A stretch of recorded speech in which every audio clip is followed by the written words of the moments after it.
Chers membres de la CCIH, bonjour et bienvenue dans cette nouvelle chronique. Aujourd'hui, on va aborder le thème de l'effet NIMBY. NIMBY pour l'acronyme de Not in my backyard, soit surtout pas chez moi, surtout pas dans mon jardin. Et ce thème, on va l'aborder, le détailler avec le président de la Chambre du commerce et de l'industrie, M. Jérôme Vecchio. Je vous invite à le rejoindre avec moi. Monsieur le Président, bonjour. Bonjour. Alors nous sommes réunis ici pour expliquer ce qu'est le phénomène NIMBY. Est-ce que vous pouvez nous détailler davantage ce que ça implique pour les industriels? L'effet NIMBY, c'est un phénomène qui est tout à fait récent et que nous, industriels, nous voyons apparaître dans nos régions. C'est en réalité la contestation ou le mécontentement de citoyens qui s'opposent à des projets industriels qui vont sortir de terre ou qui sont déjà présents et qui veulent par exemple s'agrandir. Donc cet effet NIMBY, on est d'accord de développer l'industrie, mais pas dans mon jardin, pas trop près de chez moi, parce qu'on a certainement peur des nuisances, qu'elles soient pollution sonore, pollution de l'air ou des sols.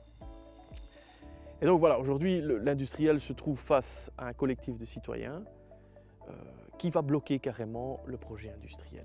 Vous avez des exemples que vous pouvez connaître actuellement? Il y en a plusieurs. Dans le Hainaut, nous avons la boucle du Hainaut, nous avons le projet des éoliennes du côté de Senef, nous avons le projet Clairbotte du côté de Glin. Donc oui, les projets sont souvent bloqués et les exemples sont nombreux malheureusement. Donc vous l'avez dit, c'est souvent, ça arrive régulièrement, mais est-ce qu'il y a des solutions pour apaiser ce genre de conflit? Mais avant de trouver des solutions, il faut essayer de comprendre la racine du problème et avant d'être des industriels, nous sommes aussi des citoyens. Et donc on comprend l'inquiétude des citoyens. Si on la comprend, alors il faut entamer le dialogue avec le citoyen. Il faut essayer de comprendre pourquoi cette peur, pourquoi cette crainte d'une industrie qui ne peut pas se développer. Le dialogue doit être la priorité pour les deux parties.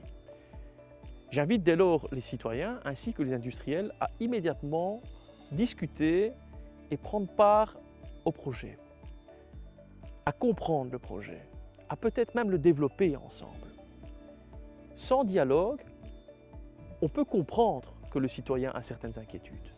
Il faut rassurer le citoyen? Il faut le rassurer, il faut certainement l'impliquer. Il faut aussi beaucoup d'empathie au niveau de l'industriel. Mais si vous me le permettez, je voudrais aussi inviter le citoyen à utiliser cette même empathie. Parce qu'aujourd'hui, dans un bassin de vie comme le nôtre, il est impossible de ne pas développer l'industrie.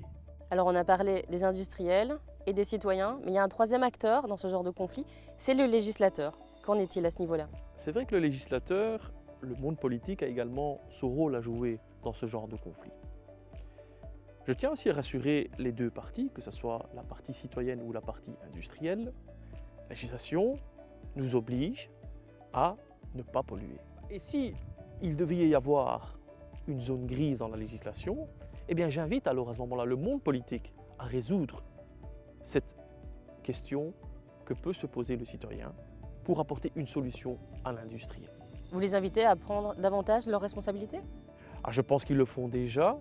Je sais que c'est un effet qui est récent, l'effet NIMBY. C'est quelque chose qu'on n'a pas connu dans les années 80, dans les années 90. C'est quelque chose que les trois parties doivent se mettre à table pour d'abord le comprendre, pour bien le comprendre et pour que les trois parties soient satisfaites. Alors on est ici à Bois-du-Luc et ce n'est pas un hasard dans cette chronique si on est ici à Oudin-Emery. Oui, c'est vrai que pour moi le charbonnage est tout particulièrement au Bois-du-Luc parce que je suis originaire de cette région. Ça incarne la première industrialisation dans notre zone de vie. Le charbonnage a rayonné littéralement sur la vie et sur le quotidien des citoyens et des travailleuses et des travailleurs. On termine donc sur une note positive. Merci beaucoup pour cet échange, Monsieur le Président. Merci beaucoup, chers membres de la Chambre du commerce, pour votre attention. À très bientôt.